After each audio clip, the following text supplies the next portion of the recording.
Hi! Hello అండి. Good morning. Welcome to Queen's Kitchen. ఎలా ఉన్నారు? ఇవాళ మనం చేసుకోబోయే రెసిపీ పేరేంటంటే సజ్జ. సో, ఈ సజ్జకు కావాల్సిన పదార్థాలేంటో ముందుగా చూసేద్దాం. ఈ సజ్జ మెచ్యూర్ అయ్యే టైంలో పిల్లలకి పెట్టినట్టయితే వాళ్ళకి నడడానికి బలంగా ఉంటదనమాట. సో, ఇది ఎలా తయారు చేయాలో చూసేద్దాం ముందుగా. మనకి ఈ సజ్జ చేసుకోవడానికి బియ్యపు రవ్వ కావాలండి. సో, ఇలా రేషన్ బియ్యాన్ని రవ్వ కింద చేసుకొని దీన్ని ఒక కప్పు తీసుకుంటున్నాం. అలానే ఒక కప్పు బెల్లం తురుము, ఒక కప్పు కొబ్బరి తురుము, ఒక గుప్పెడు జీడిపప్పు, అరకప్పు నెయ్యి, కొన్ని కిస్మిస్ పళ్ళు, 4 యాలక్కాయలు, అలాగే కొన్ని మిరియాల గింజలు తీసుకుంటున్నాం. ముందుగా ఏదైతే రేషన్ బియ్యం రవ్వ చేసుకొని పెట్టుకున్నామో దాన్ని ఒక అరగంట సేపు ఓన్లీ ప్యాన్ వేసుకొని, ప్యాన్లో ఆయిల్ అవేం లేకుండా ఈ రకంగా రెడ్డిష్ కలర్ వచ్చేలాగా మనం బంగారపు రంగు వచ్చేలాగా ఇలాగా వేపుకోవాలన్నమాట. సో, ఇవి కావాల్సిన పదార్థాలు. ఇప్పుడు సజ్జ ఎలా తయారు చేయాలో చూసేద్దాం. ముందుగా స్టవ్ వెలిగించుకొని ప్యాన్ పెట్టుకొని ఏదైతే కప్పుతో రవ్వ తీసుకున్నామో అదే కప్పుతో మనం నీళ్లు తీసుకోవాలండి. సో, ఈ విధంగా 2 కప్పులు నీళ్ళు అయితే మనం తీసుకోవాలి. సో, ఆ కప్పుడు రవ్వ తీసుకున్నాం కాబట్టి 2 కప్పులు నీళ్ళు మనం ఇందులో వేసుకొని ఇప్పుడు ఇవి కాగేదాకా ఒక 5-10 మినిట్స్ అలానే ఉంచాలి. చిటికెడు సాల్ట్ యాడ్ చేస్తున్నామండి. ఆ వాటర్ కొంచెం వేడవుతూ ఉండగా 5 to 10 మినిట్స్ తర్వాత మనకు వాటర్ అనేది ఇలా బాయిల్ అయిపోతుందండి. బాయిల్ అయిపోయిన తర్వాత ఏదైతే తురుము తీసి పెట్టుకున్నామో కప్పుడు ఆ కొబ్బరి తురుము ముందుగా వేసేసుకోవాలి. తర్వాత నూక కూడా యాడ్ చేసేస్తున్నాం అన్నమాట. సో, నూక కొబ్బరి తురుము వేసిన తర్వాత ఒకసారి ఇలాగా గరిటెతోటి తిప్పుకోవాలి.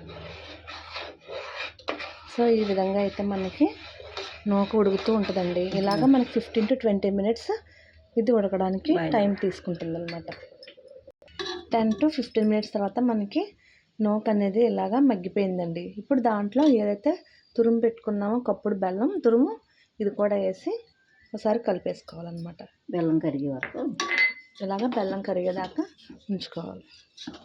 సో, ఇది ఓల్డెన్ డేస్లో పూర్వకాలంలో చేసే వంట అంటండి. ఇది చాలా బలవంట.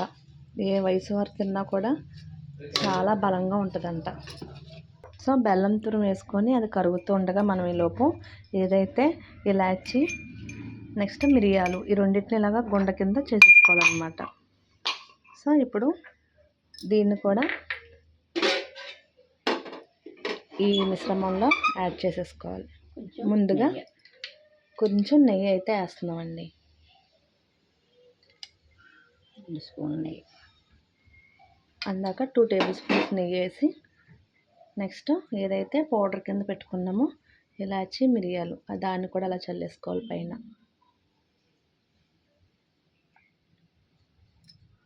సో, ఈ విధంగా మనం ఆ పౌడర్ని ఇలాగా మిక్స్ చేసుకుంటూ ఉండాలి. సో, ఇది వేయడం వల్ల స్మెల్ అనేది వస్తుందండి. మనకి మిరియాలు యాలక్కాయ స్మెల్ వస్తుందన్నమాట. సో, నెయ్యి కూడా వేసాం కదా, మొత్తం అంతా ఒకసారి ఇలాగా మిక్స్ చేసుకోవాలి. ఈ విధంగా నెయ్యి ఫ్లేవర్ కూడా వస్తుందండి. అప్పుడప్పుడు ఇది స్నాక్స్ కింద తీసుకున్నట్టయితే ఇది బలమైన ఫుడ్ కాబట్టి ఏ వయసు పిల్లలైనా సరే ఇష్టంగా తినేస్తారనమాట. ముఖ్యంగా స్వీట్ ఎవరికైతే ఇష్టం అంటారో వాళ్ళు దీన్ని బాగా ఇష్టంగా తింటారు. సో, ఆ పొడి వేసుకున్న తర్వాత ఒకసారి కలిపేసుకొని ఇలాగా దించేసుకోవాలి. తర్వాత స్టవ్ వెలిగించుకొని మనం జీడిపప్పు కిస్మిస్ ఫ్రై చేసుకోవడం కోసం ఒక ప్యాన్ పెట్టుకొని అందులో నెయ్యి అనేది వేసుకోవాలన్నమాట. సో, ఇలా 2-3 స్పూన్స్ నెయ్యి వేసుకున్న తర్వాత మనం డ్రై ఫ్రూట్స్ ఏవైతే తీసుకున్నామో కాజు కిస్మిస్ ఈ రెండింటిని మనం ఫ్రై చేసుకోవాలి. సో, నెయ్యి వేడైన తర్వాత అలాగా జీడిపప్పు ముందుగా ఫ్రై చేసుకొని తీసేసుకోవాలి. ఒక 2 మినిట్స్ తర్వాత ఈ కిస్మిస్ని కూడా వేసేసుకొని అలాగా ఫ్రై చేసుకోవాలి నెయ్యిలో. చూడండి, కిస్మిస్ వేయగానే అలాగ ఉబ్బెత్తుగా భలే వస్తాయి వేడికి. కొంచెం రెడ్డిష్ కలర్ వచ్చేదాకా మనం అలా వేయించుకొని తీసేయాలి. సో, 2 మినిట్స్కి ఇలా రెడ్డిష్ కలర్ వచ్చేసినాయండి. దీన్ని ఇలాగా ఇందులోకి మిక్స్ చేసేసుకోవాలి. సో, మనం చేసుకున్న రెసిపీని సర్వింగ్ బౌల్లోకి తీసేసుకొని దానిపైన ఇలాగా జీడిపప్పు కిస్మిస్తో అయితే గార్నిష్ చేసేసుకుందాం. సో, ఎమ్మి సజ్జ అయితే రెడీ అయిపోయిందండి. ఇప్పుడు దీన్ని టేస్ట్ చేసి ఎలా ఉందో మీకు నేను చెప్పేస్తాను. సో మన ఎమ్మి సజ్జ అయితే రెడీ అయిపోయిందండి.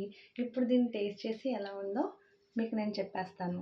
చూడండి, మనం గార్నిష్ కోసం ఏదైతే వేసుకున్నామో జీడిపప్పు, కిస్మిస్, డ్రై ఫ్రూట్స్ అన్నమాట. సో స్మెల్ అయితే భలే వస్తుందన్నమాట. ఇప్పుడు ఇది టేస్ట్ చేసేద్దాము.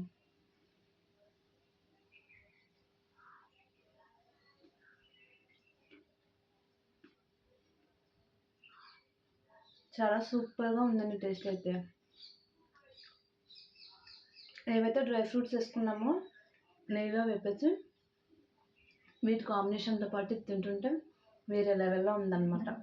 సో మనం ఇలాచి, నెక్స్ట్ మిరియాలు వేసుకున్నాం కదా, ఇంకా ఒకటే స్వీట్గా కాకుండా దిగేటప్పుడు గొంతులో ఫ్లేవర్ చాలా సూపర్గా ఉంది.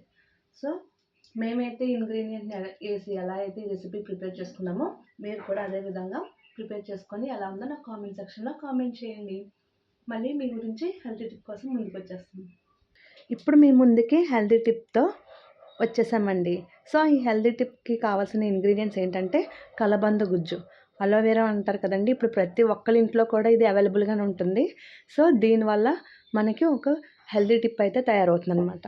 సో ఇలాగా చిన్న ముక్క అలోవెరా తీసుకొని దానిపైన ఏదైతే ఉంటుందో దాన్ని ఆ పీల్ని ఇలాగా చాక్తో తీసేసుకోవాలన్నమాట. ఈ విధంగా రిమూవ్ చేసేసుకోవాలి. సో ఈ టిప్ దేనికి ఉపయోగపడుతుందంటే మనకి ఎవరికైతే ఒంట్లో కంతుల్లా తయారవుతూ ఉంటాయి కదండి, క్యాన్సర్ కంతులు కావచ్చు, ఇంకేదైనా సరే, ఆ కంతులు నివారించడానికి ఇదైతే చాలా బాగా ఉపయోగపడుతుంది అనమాట. సో క్యాన్సర్ వస్తేనే యూజ్ చేయాలని కాకుండా ఎలాంటి వాళ్ళైనా సరే మనం యూజ్ చేస్తూ ఉన్నట్టయితే ఎలాగో ఇది మనకి ప్రతి ఒక్కరి ఇంట్లో అవైలబుల్లే కాబట్టి యూజ్ చేసుకుంటే మంచి రిజల్ట్ ఉంటుంది.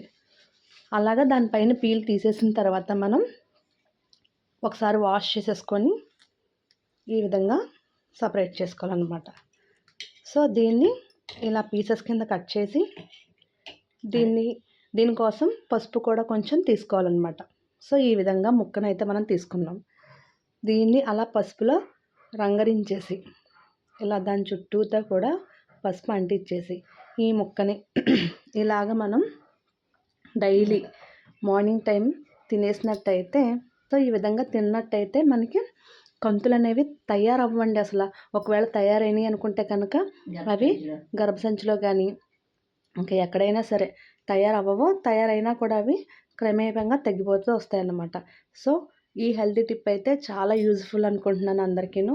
మీకు ఇవాళ రెసిపీ కానీ హెల్తీ టిప్ కానీ మా హెల్తీ టిప్ కానీ మీకు నచ్చినట్టయితే మాకు లైక్ చేయండి, షేర్ చేయండి, సబ్స్క్రైబ్ చేయండి, అలానే బెల్ ఐకాన్ని టచ్ చేయండి. మరి రేపొద్దుట మీ ముందుకి కొత్త రెసిపీతో వచ్చేస్తాం. Bye bye, have a good day, love you.